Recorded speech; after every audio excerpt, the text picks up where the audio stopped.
buenas tardes de nuevo a todos y buenas tardes a las personas que nos siguen a través de desde sus casas, en sus ordenadores, deseando que el tiempo con la palabra pues sea de bendición y de edificación para sus vidas. Estamos tratando juntos el tema de la profecía, uno de los dones que aparece en los tres bloques que son objeto de nuestro estudio. Siempre decimos que cuando estamos estudiando los dones no pretendemos o no pretendo decir que Efesios 4 o Romanos 12 o 1 Corintios 12 al 14 nos dé una lista exhaustiva de todos los dones que la Biblia menciona. Hay más dones que los 21 dones que podemos encontrar en estos tres contextos. Por lo tanto, cuando estamos refiriéndonos a este aspecto, estamos sencillamente tratando de comprender aquello que Pablo, en este caso, que es el escritor de los tres libros donde aparecen en estos contextos, pues el propio él nos quiere enseñar. Estamos, como digo, ahora mismo enfatizando, estudiando, profundizando un poquitín ese don de profecía que aparece en Efesios 4 en una manera un poquito ya con carácter ministerial, y estamos hablando en Romanos 12 y en 1 Corintios 12 al 14, donde hoy posiblemente estaremos bastante, donde sí podemos ver ya ese don ya en una manera funcional. No quiere decir que el ministerio no tenga función, ya que siempre digo don y ministerio son inseparables en su propósito, ¿no? Uno depende del otro y el otro no puede ser sin el uno. Entonces, cuando estamos hablando del asunto de la profecía, nosotros enseguida nos vinculamos con todo lo que el contexto bíblico tiene, ya que la profecía no se ciñe al libro de los Hechos solamente. Ahí tenemos, evidentemente, la Iglesia en el primer siglo, lo cual es un documento y un testimonio importante a la hora de enseñarnos, motivarnos, mostrarnos, enseñarnos. Después también no podemos ceñirnos únicamente a las epístolas, ya que en ellas posiblemente encontremos las formas o las maneras doctrinales que Pablo trata de enseñar para el buen orden en las propias iglesias. Pero nosotros tenemos un campo muy amplio ya desde el Antiguo Testamento, como hemos podido ver, donde el lado profético aparece ya muy pronto en la Biblia. Y vemos viejas promesas, viejas profecías y en muchos casos, algunas de ellas cumplidas. Sabemos que otro tanto por cien no se ha cumplido porque tiene, como digo, un carácter escatológico. Pero la profecía no es nueva. El oficio de profeta lo vemos en el Antiguo Testamento de una manera muy clara. Los profetas han sido hombres casi siempre fieles, hombres que mantuvieron un buen orden en su propia vida, no así los reyes. En esos tres oficios que vemos en el Antiguo Testamento, el de rey, el de profeta y sacerdote, vemos que son los profetas los que realmente mantienen un testimonio y una fidelidad de vida, no así reyes y tampoco sacerdotes. Entonces esto es un dato bastante importante. Estamos viendo que en este concepto el propio significado en la etimología de las palabras que usa la Biblia, tanto en el hebreo como en el griego, para profeta tiene que ver alguien que habla en lugar de otro, o sencillamente alguien que se pone para hablar en el nombre de alguien. Y en este caso el profeta es un hombre que está totalmente sujeto a la unción, a la dirección y al mensaje nacido divinamente. O sea, no es que él vaya a presentar su opinión o sencillamente que tenga una mezcla en cuanto a lo que él cree bíblicamente y lo que Dios... No, el profeta en el Antiguo Testamento es alguien que habla literalmente la voz de Dios tal y como la oye y es fiel a la hora, evidentemente, de exponerla y transmitirla, sabiendo el riesgo que corre de que si no es fiel, Dios evidentemente le juzga o le castiga, como vemos claras advertencias en el Antiguo Testamento al mal uso del don de la profecía, que también tenemos casos evidentemente y situaciones que nos hablan de falsos profetas en el periodo veto testamentario. Por lo tanto, Ya uniendo ese Antiguo Testamento ya nos podemos encontrar con ese comienzo del libro de los Hechos, donde comenzamos, en cierta manera, el asunto del bautismo en el Espíritu Santo, con las señales, con los dones, evidentemente, y una de las principales, señales que acompañaban eran, evidentemente, la profecía y las lenguas. Era algo que usualmente era como ese comienzo experimental que el propio Pedro, cuando está citando la profecía de Joel, él está diciendo claramente que esos hijos y esas hijas profetizarían. O sea, la iglesia sería una comunidad de un carácter profético. Por lo tanto, esto ya está claro y no tenemos ningún problema. Ahora el asunto pasa por tratar de ver cómo nosotros podemos tratar la profecía hoy. Nosotros podemos ver esos hechos bíblicos, históricos, inspirados, verdaderos, fidedignos, de los cuales no tenemos ninguna duda. Y vemos que en esa primera explicación el asunto profético está presente, pero que después podemos ver que la profecía era algo normal, bastante usual y bastante presente en la experiencia de la iglesia del primer siglo, no solo en Jerusalén, sino en el siguiente punto de importancia para la iglesia, que era Antioquía. Y después lo podemos ver. En todos los aspectos vemos que Pablo siempre, para él, el tema profético es un asunto importante. Entonces, no vemos que la iglesia dejara de profetizar en el primer siglo. La profecía es una realidad, era una experiencia, pero ahora nosotros tenemos que ser capaces también de trasladar lo bíblico a nuestra propia realidad hoy, ¿no? Por eso estoy diciendo que aquí el asunto no es introducir un aspecto intelectual de la profecía. Esto es fácil. Esto no es difícil. Uno coge un comentario, uno coge 2 diccionarios y ahí está muy explicado todo lo que es la profecía con muchos versículos. Y puede dotar la mente de ciertas cosas que claramente son bíblicas. Pero este no es todo el asunto. De nada nos sirve comprender mentalmente algo cuando después la propia vida evidentemente no acompaña a la comprensión mental. Porque nosotros lo que necesitamos es vivir en el mover de Dios. Entonces aquí es donde estamos, ¿no? Lo que tratamos de incentivar o de motivar, o lo que tratamos de animar, es que la iglesia busque estas experiencias. ¿Por qué? Porque son claramente prometidas a los creyentes. Porque son realidades que los creyentes tienen que desear. Pero claro, estos deseos, recordar que aún ese propio don bautismal del Espíritu Santo era para aquellos que le obedecían. O sea, es para personas. Una persona no puede pretender dones cuando no tiene una vida rendida a Dios. Cuando no tiene una vida para la gloria de Dios. Cuando realmente no vive queriendo hacer de Dios su todo. Entonces es una arrogancia, es una presunción, es un deseo que más que todo lo que busca es una experiencia para poder satisfacer su curiosidad espiritual. Y para esto Dios no dio la profecía. Evidentemente, Él va a responder tu honradez. Él va a responder tu realidad cristiana. Él va a responder tu seriedad con la Biblia. Él va a responder tu verdad en la comunión. Él va a responder en cómo tú estás viviendo en la iglesia. Porque los dones son para la iglesia, no son para trabajar en asuntos materiales. Los dones son para la iglesia, son para la edificación de la iglesia.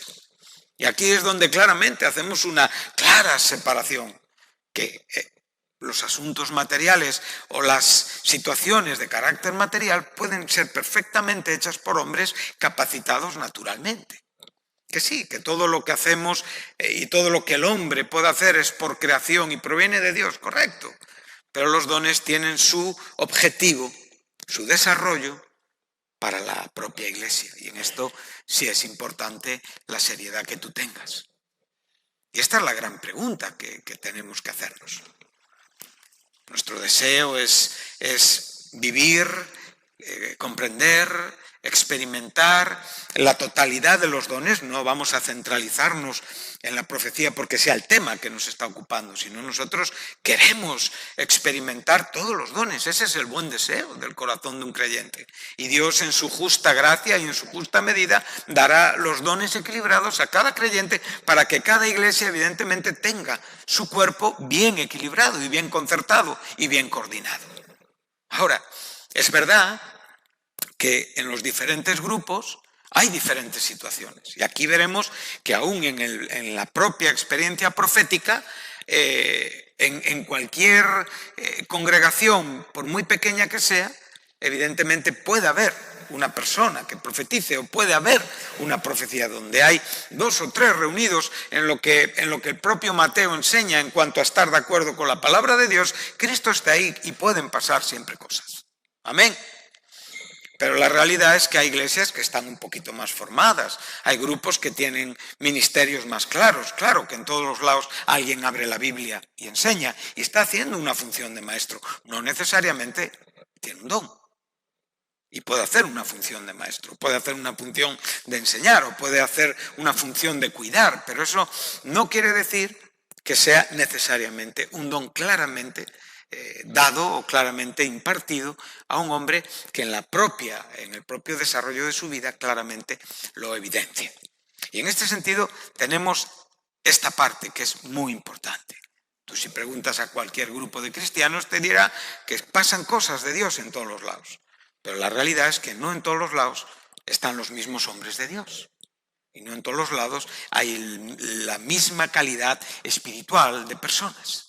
Dios es el mismo, el Espíritu Santo es el mismo, pero las personas no son las mismas ni sus intereses. Entonces son cosas que hay que entender y que hay que verlas con cierta normalidad y también, por supuesto, aceptarlas, ¿no? Entonces, cuando estamos hablando del don de profecía, que posiblemente es un don complejo y sensible porque tiene su carácter, quizá tiene una connotación un pelín más milagrosa que otros dones. Claro, no estoy diciendo que los demás dones no sean milagrosos, todos los dones son milagrosos.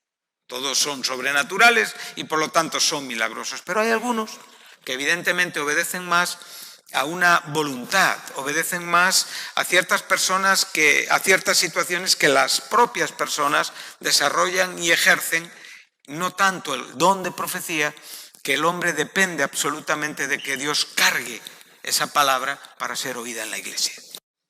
Entonces un pastor tiene un don, tiene un ministerio y desarrolla normalmente este trabajo. Cada día lo desarrolla. Depende de Dios, depende del Espíritu Santo, pero un profeta o una profecía dada por un creyente, evidentemente necesita ser puntualmente en ese momento cargada. Por lo tanto, si hay algunos dones que pueden tener cierto carácter diferencial, es que la profecía no depende de la voluntad humana. Esto es muy importante. Es Dios quien la trae al corazón del creyente. Esto es importante. Amén. Entonces, como digo, hemos estado viendo la semana anterior, como digo, el recorrido a través del Antiguo Testamento al Nuevo Testamento, y nos quedamos ahí un poco con esa dificultad para poder diferenciar lo que es, digamos, el asunto profético en un carácter oficial o relativo al oficio, en un asunto profético en un carácter más general de creyentes como don de profecía. Estamos ante una situación que es compleja. Como digo, cuando vemos a los apóstoles, hemos visto, según los textos, si os acordáis, estuvimos en Efesios 2:20, no vamos ahí, en Efesios 3:5, donde la palabra apóstol y profeta aparecen juntos, ¿sí? Cuando nosotros vemos los apóstoles del Señor, no tenemos dificultad en verles como profetas. O sea, en mi opinión, el apostolado y el oficio de profeta están ahí vinculados, o sea, en la vida de los apóstoles. Pero cuando nosotros vamos caminando un poquito hacia el Nuevo Testamento, ya pasando el día de Pentecostés, nos vamos encontrando que ya hay profetas que no son apóstoles.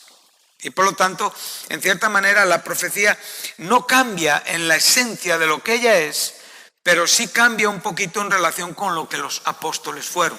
Ellos fueron profetas, pero fueron profetas incluso en la propia relación con el canon bíblico, o sea, con el cierre de la escritura, con lo que la Biblia es en cómo fue escrita. Entonces, en ese sentido, ellos fueron profetas y fueron los encargados de cerrar el canon de la Biblia en el Nuevo Testamento.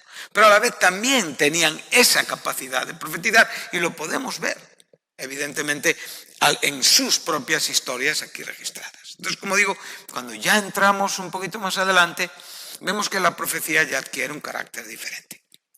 Entonces, hemos visto que por un lado parece que había personas a quienes se les reconocía el ser profeta.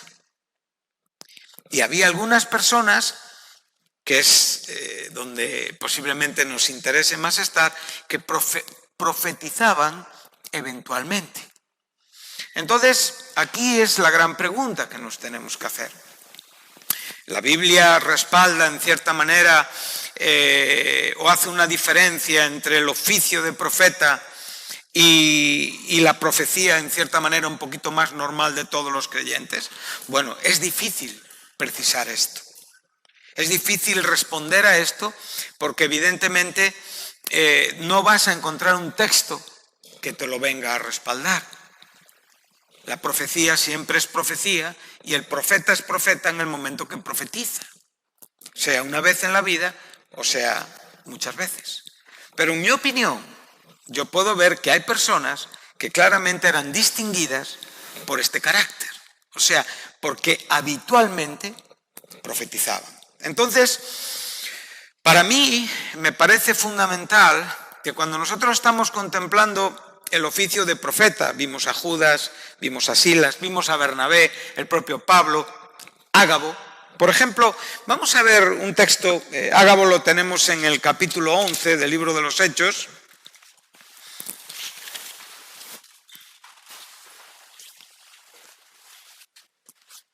Y quizá para poder un poquito hacer una pequeña diferencia importante. En el capítulo 11, versículo 28 y capítulo 21, versículo 10,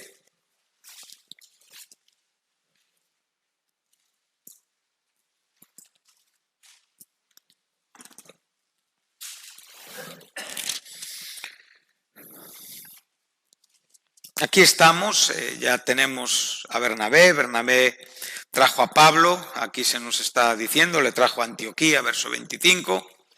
De Bernabé se nos dice que era un hombre lleno del Espíritu Santo y de fe.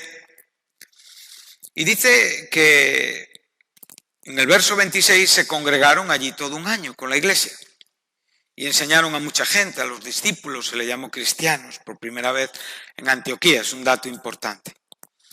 En aquellos días unos profetas descendieron de Jerusalén a Antioquía y levantándose uno de ellos llamado Ágabo, daba a entender por el Espíritu que vendría una gran hambre en toda la tierra habitada, la cual sucedió en tiempo de Claudio. Históricamente es totalmente correcto.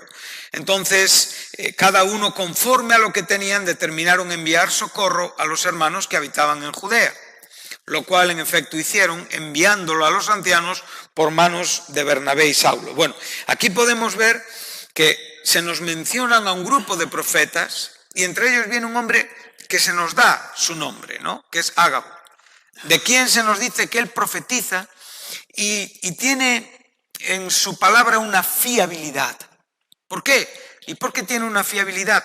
Porque las personas realmente creen las propias palabras del profeta y se ponen a trabajar para preparar un socorro para, evidentemente, los grupos cristianos de Jerusalén. Por lo tanto, aquí vemos a la iglesia escuchando a un hombre que no está profetizando eventualmente, sino un hombre que viene ahí para dar esa palabra. En la misma manera que si seguimos, para no pararnos mucho aquí, si seguimos hasta al capítulo 21,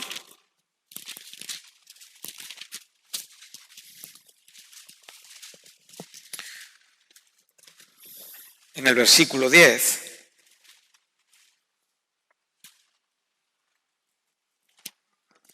Y permaneciendo nosotros allí algunos días, descendió de Judea un profeta llamado, otra vez, Ágabo.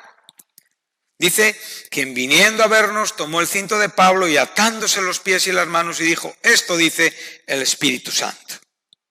Así atarán los judíos en Jerusalén al varón de quien es este cinto y le entregarán en manos de los gentiles. Bueno, sabemos que esta profecía tiene su desarrollo, pero que en cierta manera se cumple. Sí, se cumple la primera que nos habla acerca del hambre y también, en cierta manera, se cumple, aunque tiene ciertas connotaciones que varían. Pero lo que está claro es que este hombre lo que está representando es una figura de autoridad espiritual. Entonces, ¿qué entiendo yo? Yo entiendo que en cierta manera estos hombres que se nos presentan como profetas eran hombres que tenían autoridad espiritual en la iglesia. O sea, vengo a decir que posiblemente tuvieran algún otro tipo de don o de carisma en el sentido de gobierno en la propia iglesia. Esto es importante. ¿Por qué? Porque si no, dejaríamos al profeta en una situación en la que posiblemente no tendremos un respaldo en la propia escritura. La iglesia en el primer siglo no estaba gobernada por los profetas. En ninguna manera. Nosotros no podemos pensar que en algún momento las iglesias fueron gobernadas por las manifestaciones o revelaciones espirituales de los profetas. No, nunca Pablo nos da esta idea. Por eso es muy importante que a la hora de perseguir la experiencia, realmente la tengamos en una iglesia bien coordinada, bien gobernada y bien centralizada en el propio desarrollo de los dones dentro de este cuerpo. El gobierno de la iglesia no era de los profetas, era de los ancianos. Esto era lo que dice una y otra vez el Nuevo Testamento. Pablo nunca dice, te dejé ahí para que vinieran los profetas a corregir. No, para que corrigieses lo deficiente y establecieses ancianos, supervisores, pastores. Estas palabras, tanto la función de obispo como de pastor, como de anciano, vienen a ser semejantes, equivalentes en el Nuevo Testamento. Entonces, nosotros no podemos dejar la iglesia gobernada por un don de profecía. El don de profecía lo que está dando es dirección al propio gobierno de la iglesia. Pero la iglesia siempre, en el pensamiento de Pablo, es gobernada por los ancianos. Y esto es una parte fundamental de la iglesia. Una iglesia sin ancianos es una iglesia desprovista en el elemento de gobierno de los principios fundamentales por los cuales las iglesias se desarrollaban. Sí, entonces lo que podemos ver es que estos hombres, a diferencia de lo que posiblemente sea ese don de profecía experimentado en la vida de los creyentes en una manera más o menos habitual, iba acompañado también, en mi opinión, de un cierto, como digo, liderazgo espiritual. Amén. Por ejemplo, Tito 1:6, ahí tenéis que poner ese texto, sabéis perfectamente lo que nos enseña.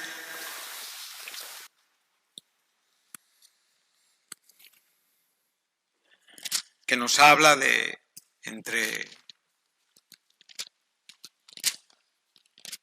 las propias palabras.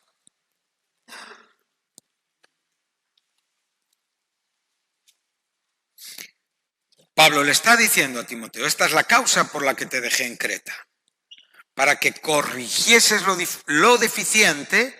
La palabra deficiente es aquello que no alcanza lo normal, está por debajo de lo normal. Entonces, lo que él está diciendo, no le dice que establezca profetas, le dice que establezca ¿qué? Ancianos. Y estos ancianos eran hombres que tenían que ser aptos para gobernar. Hombres que gobiernan bien su casa para a su vez poder gobernar la iglesia. Hombres a quienes la palabra les pide unos requisitos. Hombres que tenían que tener una experiencia, un desarrollo, una andadura espiritual. Como digo, debemos de tener cuidado con el gobierno a veces desde un carácter neófito. Ahí hay un terreno muy delicado. Ahora, con el asunto del neófito no podemos estar estorbando el crecimiento de personas que hay que darles lugar para crecer. Pero una cosa es eso y otra cosa, evidentemente, es poner en lugares de autoridad a personas que todavía no tienen una formación adecuada para ejercer como ancianos. Entonces vemos que los ancianos eran la parte importante en el asunto del gobierno y la profecía, como digo, era un elemento complementario en el propio desarrollo espiritual para la edificación, para la consolación y para la exhortación en el cuerpo de Cristo. Amén. En 1 Corintios, capítulo 12, versículos 2 y 3, tenemos otro argumento importante en este desarrollo que tenemos.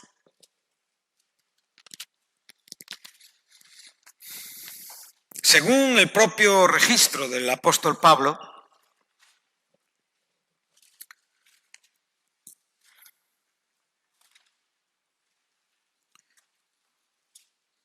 en los versículos 2 y 3, ya nos va introduciendo y viendo el contexto que tenemos por delante, entendemos que él ahora aquí está hablando en una forma general a la iglesia de Corinto, ¿no? O sea, los creyentes de Corinto pudieron leer las palabras que el apóstol escribió. Y en este momento él ahora aquí no está dirigiéndose a la cúpula, no está dirigiéndose a ciertas personas que están en cierta manera diferenciadas por ciertos dones funcionales, oficiales, específicos. Está hablando al cuerpo de Cristo. Y lo que él quiere decirle al cuerpo de Cristo es que el cuerpo de Cristo se distingue de otro tipo de personas porque es guiado por el Espíritu Santo. Porque esa es la clara explicación donacional, o sea, todo lo que tiene que ver con los dones es relativo a lo que el Espíritu Santo administra y otorga desde su propia voluntad soberana como Él quiere. Entonces Él aquí va a decirnos que todos los creyentes están bajo la dirección y están bajo la revelación y que lo que los creyentes en cierta manera exponen es el resultado de la acción del Espíritu Santo. Por eso él después ya nos va a decir que hay diversidad de dones, pero el Espíritu es el mismo. Hay diversidad de ministerios, pero el Señor es el mismo. Y hay diversidad de operaciones, pero Dios es el mismo el que hace las cosas en todos. Entonces, ¿qué viene a decir? Pues mira, no quiero, hermanos, que ignoréis acerca de los dones espirituales. En este capítulo vamos a encontrar 9 dones. Pero cuando llegamos al capítulo 13, donde se nos establece la importancia del desarrollo en el amor, en el capítulo 14 te vas a encontrar que hay 2 dones que son los que Pablo desarrolla, que es la profecía y el don de lenguas. Por lo tanto, tenemos que entender que para Pablo su idea es el recorrido que él tiene para llegar a donde él quiere llegar, ¿sí? Entonces, en este caso, la profecía es importante para él. ¿Por qué? Porque es como él termina, es donde él termina, enseñando la relevancia y la importancia de la profecía por encima del don de las lenguas. Esto es importante. Por eso digo que nuestra iglesia tiene que vivir experiencias, hermanos. Los creyentes en los diferentes lugares donde están tienen que ver a Dios manifestándose. Y Dios se va a manifestar dependiendo del propio anhelo y del propio deseo. Y por eso Él viene a decir, procura. O sea, aquí dice, no ignoréis. Después va a decir procurar. Pero aquí el verso 1 dice, no ignoréis acerca de los dones del Espíritu. Aquí en el original no tenemos la palabra dones. Aquí el término es no ignoréis acerca de los espirituales. Entonces tenemos que saber quiénes son los espirituales. No son hombres. En el contexto de Corintios aparecen hombres espirituales y hombres carnales, pero no está refiriéndose a esto. Ahora está refiriéndose a dones. ¿Y qué son los espirituales? Los que encontramos a partir del verso 4, 5 y 6. Los dones, los ministerios y las operaciones. Esos son los espirituales. Pero nosotros vamos a darle ese nombre, dones, ¿no?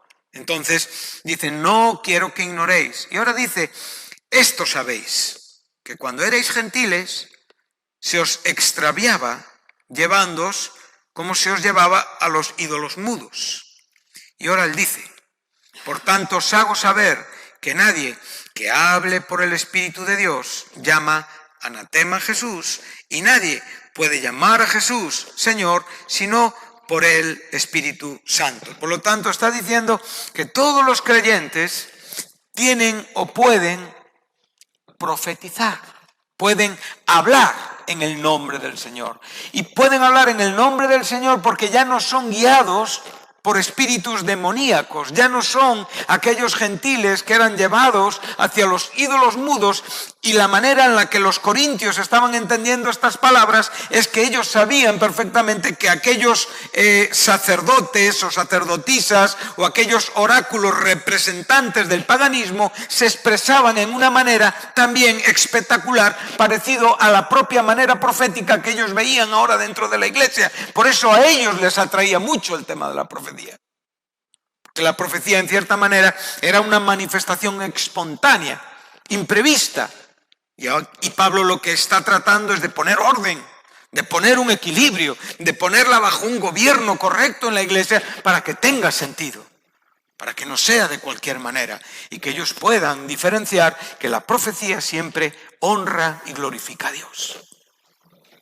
Por eso dice que quien habla por el Espíritu de Dios, él siempre va a darle a Jesús el señorío.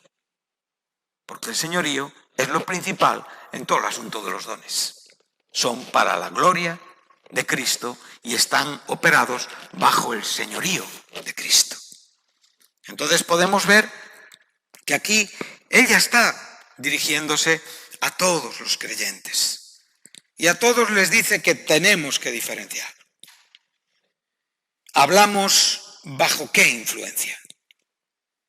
Expresamos bajo qué influencia.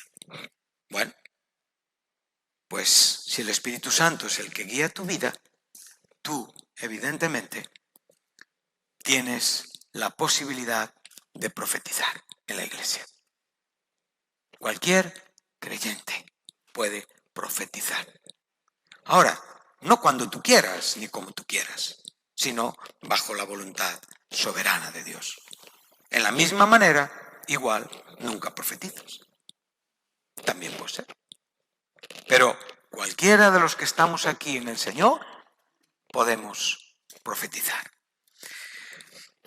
Claro, pero tenemos estos deseos.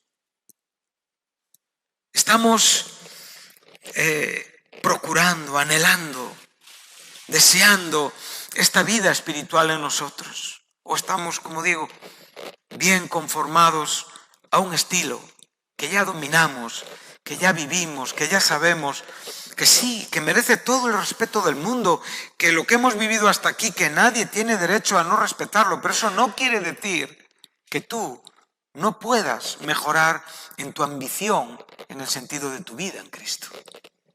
Amén. Entonces, la vida que has vivido, por favor, gloria a Dios, merece todo el respeto, pero no debemos de olvidar que si tú no estás viviendo una vida activa, esos dones no pueden estar funcionando en la vida de nadie. En la vida de nadie. Entonces, este es un asunto que es importante y que es fundamental. Otro asunto que vamos a tener es ¿cuál es la razón de los dones? Bueno, la primera ya la hemos dicho, ¿no? ¿Cuál es la razón de la profecía? Bueno, la primera ya la hemos dicho. Es, evidentemente, para evidenciar el señorío de Cristo. Para estar sometidos al señorío de Cristo. Y, evidentemente, la segunda, que es una consecuencia de la primera, tiene que ver con la iglesia. Y aquí nos vamos al capítulo 14, al versículo 3 de Primera de Corintios. Vamos ahora a estar en muchos textos de la primera carta a los Corintios y ahí veremos esa razón de la que yo estoy hablando. Él ya viene diciendo, seguid el amor. Ha quedado claro, ya en el capítulo 13. Procurad los dones, o sea, aquí el verbo procurar es tener un celo, un entusiasmo, o sea, tener un deseo vívido, o sea, algo que realmente en nuestro corazón está constantemente aflorando y está manifestando una intención de poder vivir cristianamente dentro de la iglesia. Esto es fundamental. Entonces él le dice, mira, seguid el amor, pero procurad los dones. No está contradiciéndose, ¿verdad?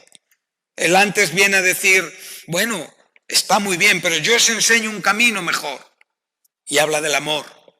Pero ahora dice, seguir el amor, que es la naturaleza que nos mueve, es el corazón que nos mueve hacia Dios, hacia nuestros hermanos, hacia la iglesia, hacia todo aquello que tenemos un deber cristiano.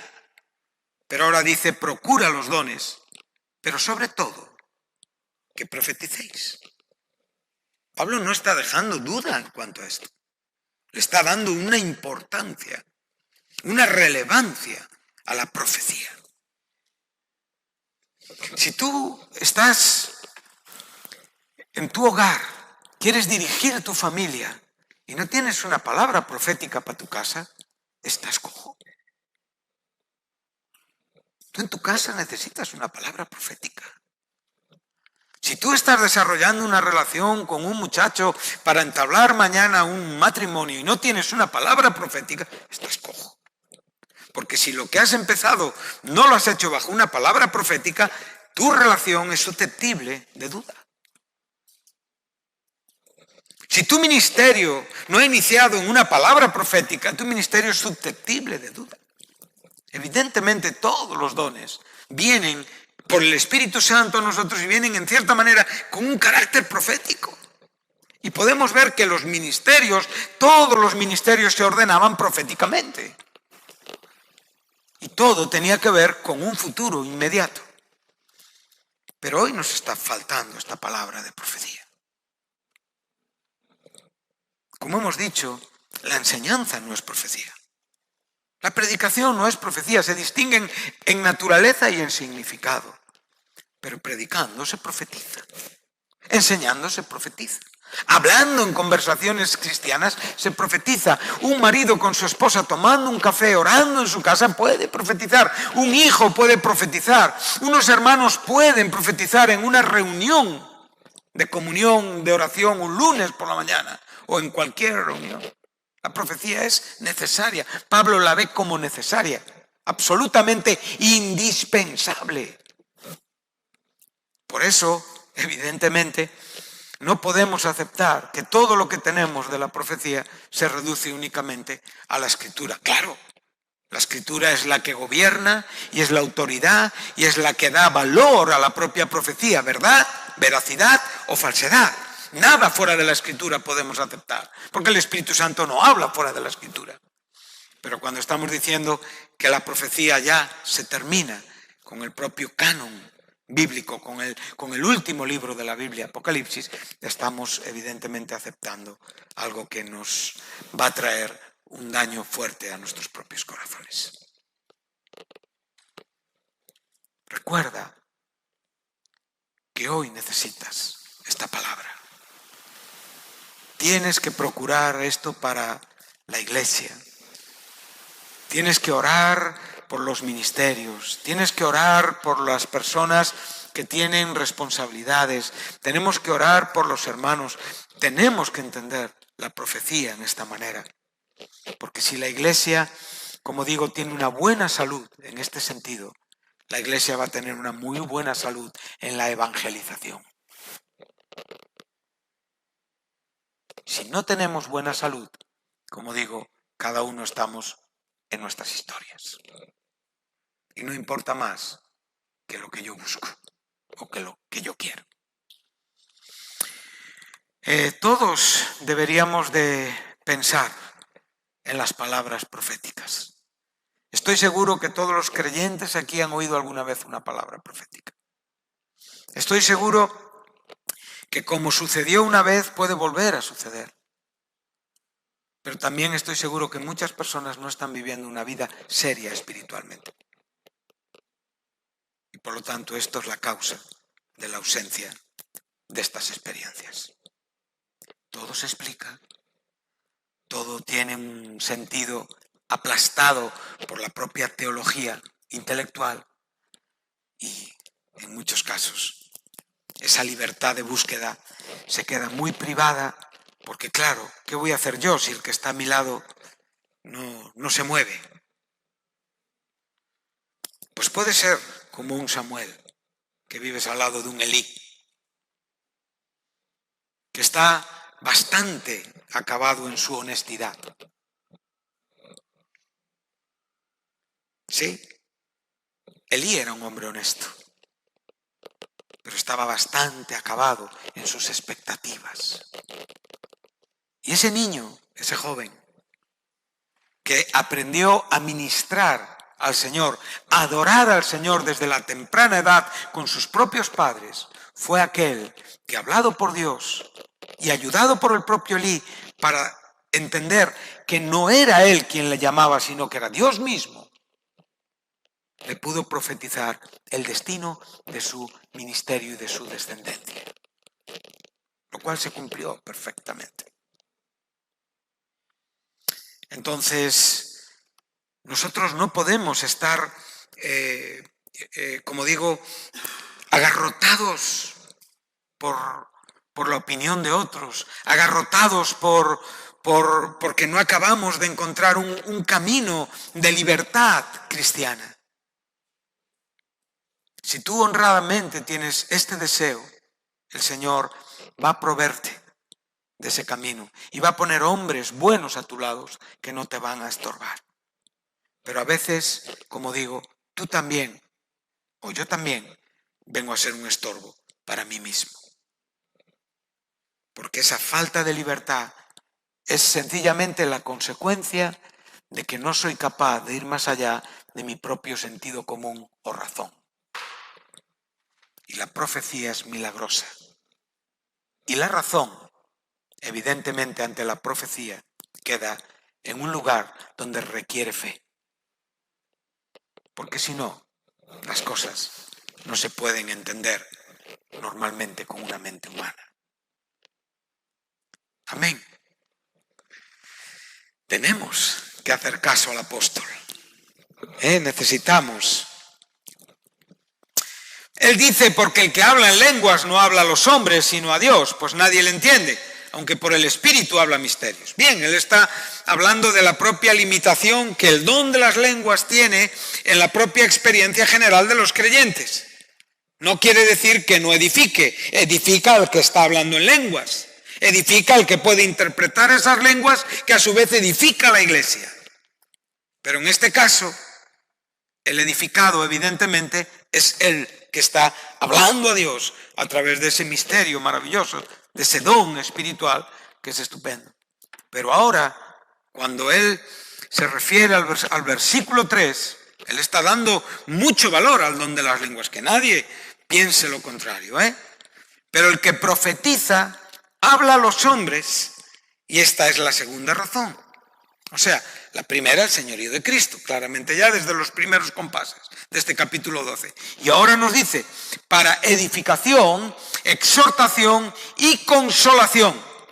Entonces, esto, evidentemente, es la función principal de la profecía en la iglesia, en cuanto a la experiencia de los creyentes en lo que un profeta está profetizando. Primeramente está hablándonos de edificación, está hablándonos de exhortación y está hablándonos de consolación. Y yo he añadido dos cositas más que bíblicamente tengo respaldo para ellas, que quiere decir que es confirmación y evangelización.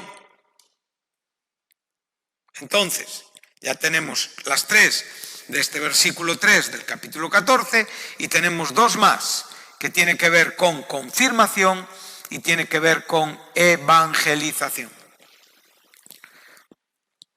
El tema edificación, que es la palabra ikodomeo en griego, es edificio, tiene que ver con edificar. No tenemos mucha dificultad de comprenderla. Por lo tanto, en este sentido, sabemos lo que nos quiere decir.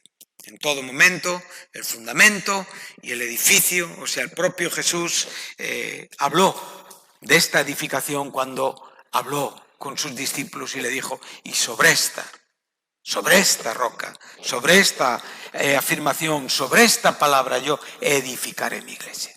Bien, la edificación ya comienza en el mismo Jesucristo, lo cual nos lleva a entender que el ministerio no es nuestro, el ministerio es el ministerio de Jesucristo. Y así comprendemos los dones, comprendemos los ministerios y comprendemos todas las cosas. Estamos hablando del ministerio de Jesucristo.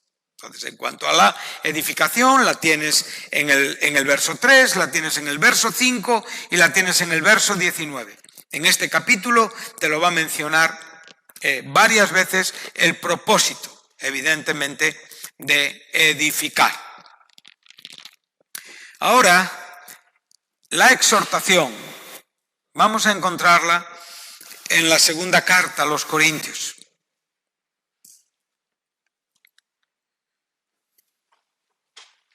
La exhortación viene con ese término parakaló, ¿sí? Paraclesis.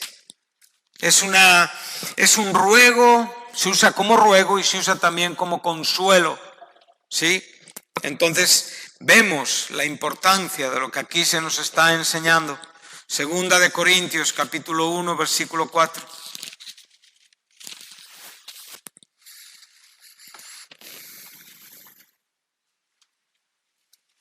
Fíjate, si hay un texto con el que vemos en una forma redundante este término 4 veces en un solo versículo.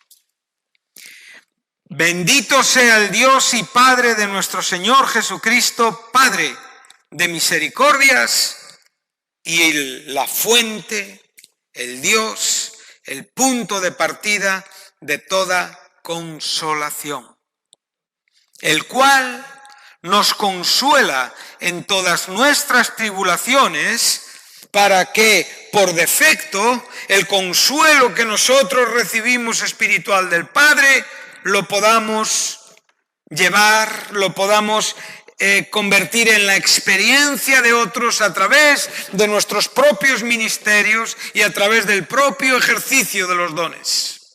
Y ahora te está diciendo para que podamos también nosotros consolar a los que están en cualquier tribulación por medio de la consolación con que nosotros somos consolados por Dios, porque de la manera que abundan en nosotros las aflicciones de Cristo, así también por el mismo Cristo nuestra consolación.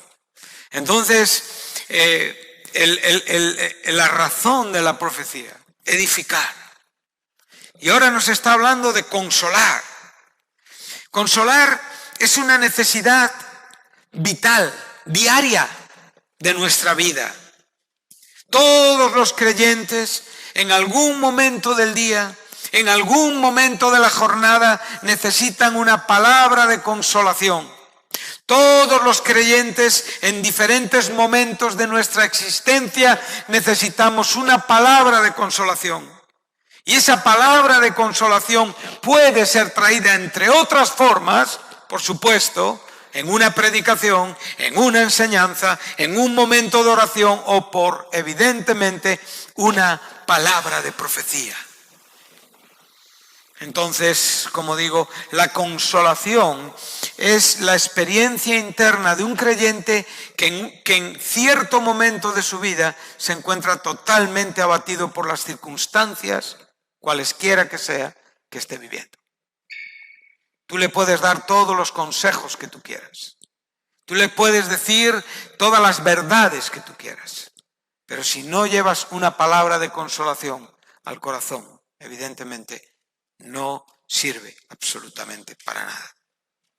Entonces, la propia consolación con la que tú eres consolado es la consolación que por defecto tú estás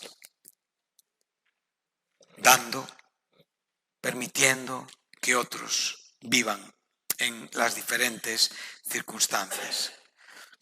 Qué bueno, qué necesario, evidentemente, son los dones.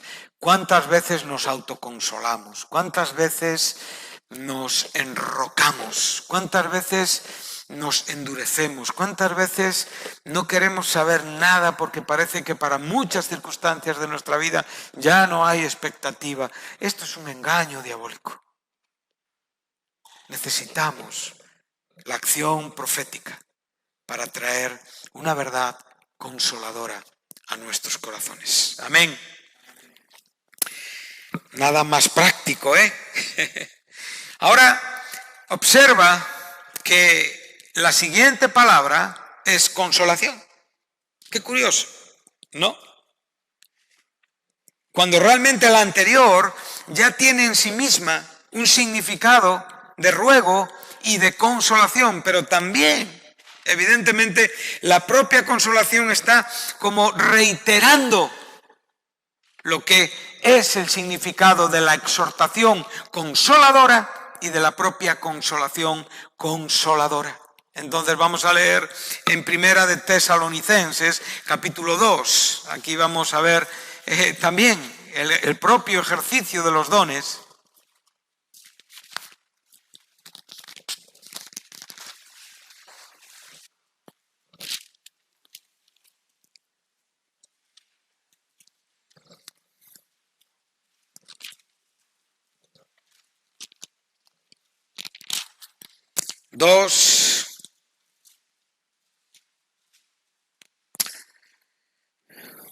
Fíjate, qué importante. Cuando podemos ver el don de la profecía en un desarrollo espiritual y cristiano en la iglesia, es tan atrayente. Cuando realmente podemos evitar contemplarlo en una forma curiosa o con una expectativa para ver cómo es o de qué trata o qué tipo de circunstancias van a suceder, o si alguien realmente va a abrir la boca y en una manera estática dice así, dice el Señor con los ojos medios blancos. No estamos hablando de esto. Estamos hablando de la vida cristiana, de la normalidad cristiana. Si tú anhelas algo, ambicionas algo únicamente por lo espectacular de lo que para ti supone, estás en cierta manera prescindiendo o en cierta manera, devaluando el resto de la verdad bíblica. Cuando tú ves esta verdad dentro del contenido de toda la verdad, tiene sentido. Es muy importante. Entonces ahora dice, vosotros sois testigos, dice el apóstol a los tesalonicenses, y Dios también, importante, por boca de 2 o 3 testigos, de cuán santa, justa e irreprensiblemente nos comportamos con vosotros los creyentes, así como también sabéis de qué modo, como el Padre a sus hijos, y aquí tenéis la combinación de las dos palabras, exhortábamos y consolábamos a cada uno de vosotros. ¿Sí? ¿Estamos aquí? ¿Con qué propósito? Y os encargábamos que anduvieses como es digno de Dios, que os llamó a su reino y gloria. O sea, el aspecto profético que busca la exhortación y la consolación está moviendo al corazón del receptor de esas palabras o de la propia iglesia que recibe esas palabras proféticas. ¿Para qué? Para andar en una manera más digna, más santa, más justa, más irreprensible, en una manera digna de Dios, evidentemente, y de su reino. La profecía no puede estar por debajo de esta norma. Entonces ahí es donde la vemos. La vemos en su grandeza, la vemos en su verdad y la vemos en una posibilidad clara y existente para cada uno de los creyentes que vivimos en la iglesia. Vamos al capítulo 5 de esta primera epístola. versículo 14.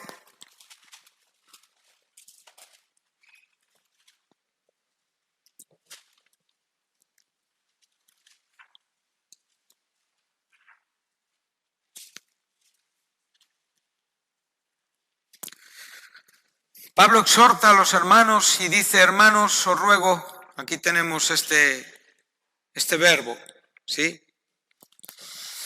El que mencionamos antes con el tema exhortación, es un ruego exhortativo, que reconozcáis a los que trabajan entre vosotros y os presiden en el Señor y os amonestan. Importante. Y que los tengáis en mucha estima y amor por causa de su obra. Tened paz entre vosotros.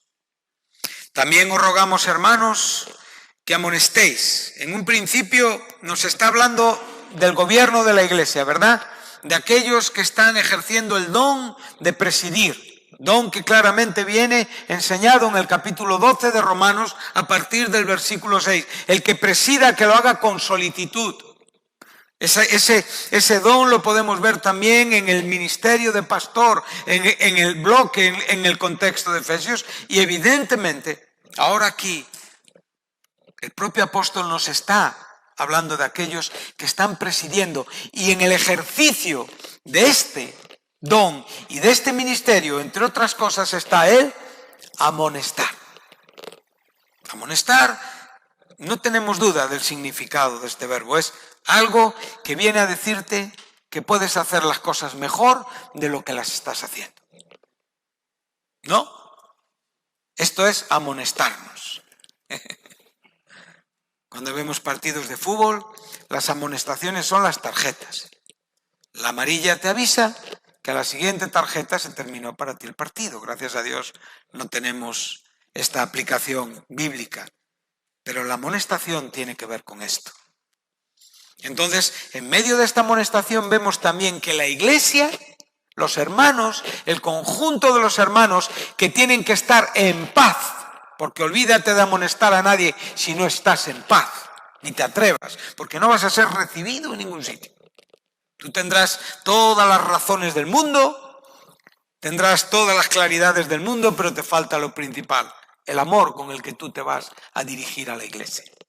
Y como no tienes ese amor, no tienes paz con los hermanos. Porque la falta de paz, claramente, es la evidencia de la falta de amor. Pero ahora está diciendo a los hermanos, ¿qué tienen que hacer los hermanos unos a otros? Amonestar.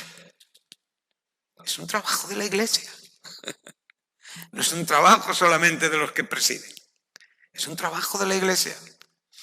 Y lo siguiente que vemos, evidentemente,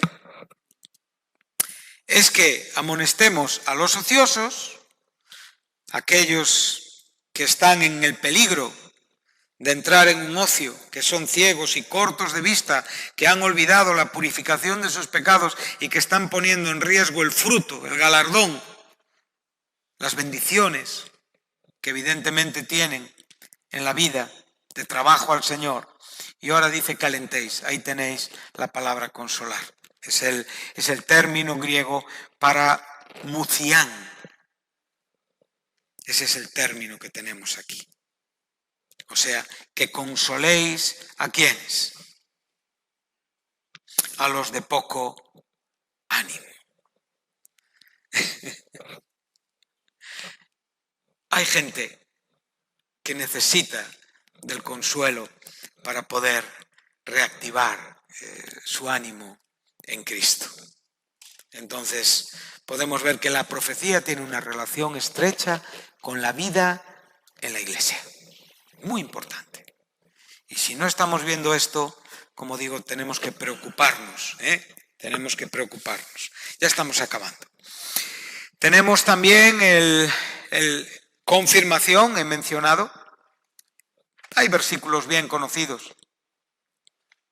Puedes poner Lucas 22, 32, Hechos 18, 23 y Primera de Tesalonicenses, capítulo 3, versículo 2. Como ya estamos aquí a mano, ya le tenemos tan cerca este capítulo 3 que ya no vamos en busca de otros. ¿Sí? Entonces aquí tenemos la confirmación. Hemos visto edificación, exhortación, consolación, confirmación. Confirmación tiene que ver con fortalecer. Tiene que ver con, en cierta manera, renovar las fuerzas de un hermano por medio del ejercicio de un don, o sea, de la actuación de un creyente y de la acción del Espíritu Santo. Esto es maravilloso. Entonces, ¿qué viene a decir aquí el apóstol a los creyentes de Tesalónica? Dice, por lo cual, no pudiendo soportarlo más, o sea, el deseo de saber, el deseo, la carga que el propio apóstol tenía por saber, por ver, por estar con sus hermanos, enviamos a Timoteo, nuestro hermano, servidor de Dios y colaborador nuestro en el Evangelio de Cristo. ¿Para qué? Para confirmaros y exhortaros respecto a ¿qué? A vuestra fe. ¿Qué es la fe? En este caso la fe tiene que ver con el cristianismo, con la vida de piedad. Timoteo no fue ahí a medir la cantidad de fe que cada creyente tenía. Si unos tenían más fe o menos fe. Aquí la vida de fe o vuestra fe tiene que ver con la vida en Cristo. Es lo que está enseñándonos. Entonces, Timoteo, ¿con qué propósito fue? Con el de consolar y con el de exhortar. Por medio, evidentemente, y seguramente, de aspectos proféticos. Vemos qué importante es la profecía. Vemos qué valor tan fundamental tiene y a la vez cuán desconocida es para muchos de nosotros. Tan importante y reiteradamente repetida e incluida en la propia Escritura que, como dijimos, se le llama palabra profética. Y a veces tan descuidada y tan olvidada. Los mecanismos, la unción, los desarrollos del Espíritu Santo son insustituibles. No os olvidéis que es fácil incurrir en el error de hacer la obra de Dios en la carne. Nunca olvidéis esto. Entonces, como digo, por favor, necesitamos vivir todas estas cosas por el bien de nosotros mismos y por el bien, como digo, de la propia Iglesia. Recuerda que Jesús le dijo a Pedro en Lucas 22:32, le dijo, cuando tú seas realmente levantado del desastre que tienes, entonces yo rogaré por ti y tú volverás y confirmarás a tus hermanos. Si tú lees el libro de los Hechos, verás que constantemente la acción de las visitas misioneras en los diferentes lugares donde había iglesias cristianas, una principal razón era confirmar a los hermanos. Confirmarles a través de la propia palabra y, por supuesto, a través de la profecía. El desarrollo del don de la profecía. Amén. El siguiente, y con este terminamos, evangelización, y ahí ya vamos a Corintios, primera, capítulo 14, y con esto terminamos nuestra clase de hoy.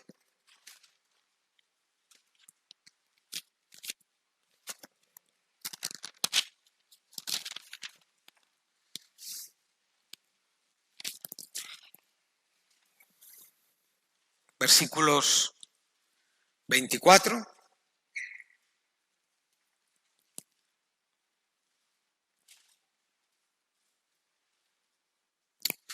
Es importante. Pablo ahora está hablando claramente de una iglesia donde todos hablan en lenguas y entran indoctos. Es curioso que el término indocto es idiotes en griego. O sea, es alguien que está ahí, pero que realmente no tiene entendimiento, no tiene don espiritual. O sea, no tiene vida espiritual. Es tremendo lo que aquí se nos está enseñando, porque lo diferencia de los incrédulos. Los incrédulos son una cosa y los indoctos son otros. Son creyentes, como él nombra, carnales, como estaban muchos de los hermanos en Corinto. Entonces son personas que realmente están sin don, no tienen ejercicio de ningún don. Esto también hay hermanos en la iglesia. Aunque para todos hay un don, no todos evidentemente lo creemos y no todos lo ejercitamos. Pero es otro tema en este momento. Bueno, no habría ninguna edificación, la gente diría que estamos locos si solamente estuviéramos hablando en lenguas. Dice, pero si todos profetizan, fíjate, todos profetizan. Ahora, ¿qué está diciendo el apóstol? No está diciéndote que ahora mismo toda la iglesia esté profetizando, que aunque fuera así, cabría la posibilidad. Evidentemente, todo lo que dijeran sería una verdad que podría ser entendida en el corazón de aquel a quien se le descubre su condición de pecador en la iglesia. Y en este sentido, la profecía tiene unos mecanismos evangelizadores. Y lo podemos ver con total y absoluta claridad. Entonces, veremos más adelante que Pablo no está enseñando a la iglesia que todos profeticen a la vez. Todo lo contrario, está diciendo uno por uno, si leemos todo el contexto, y ahí llegaremos. Pero lo que viene a decir aquí es que la profecía, el ejercicio del don de la profecía, trae el bien, evidentemente, de descubrir a los propios incrédulos e indoctos sus propias situaciones espirituales. Entonces, dice, por todos es convencido y por todos es juzgado. Lo oculto de su corazón se hace manifiesto y así postrándose sobre el rostro, adorará a Dios, declarando que verdaderamente esta iglesia Dios está moviendo.